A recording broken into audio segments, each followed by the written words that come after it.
everybody on the front. It's insane. They're like trying to become the new OpenAI, which I think they're going to be successful at in very well soon. Especially also with their video model, which had, I think, the highest quality of object permanence that I've ever seen out of a video generation model.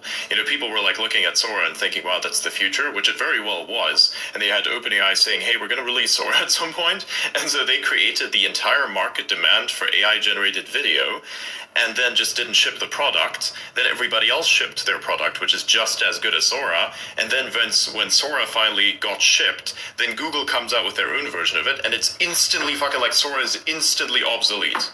So they like are getting cooked on the entire front, because what you're doing with like video generation models is you're trying to create media, and if you look at YouTube, it's literally just all media.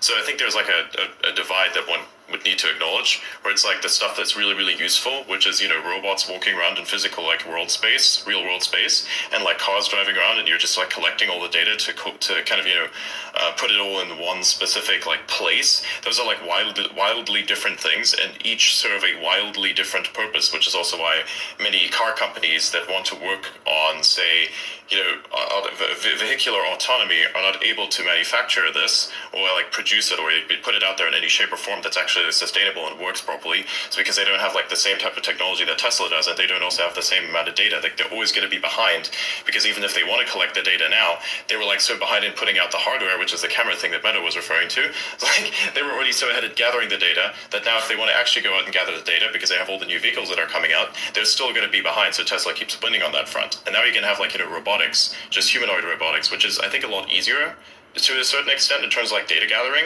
than say a car, because what if you could just like take humans, walk around with motion tracking suits all the time, and now you turn humans to cars. There's a lot of humans, you don't need to make those, you just need to find people that are willing to say, here, I'm going to give you money, go walk around the city. Sure. You're going to look ridiculous, but who cares? GP, I think it was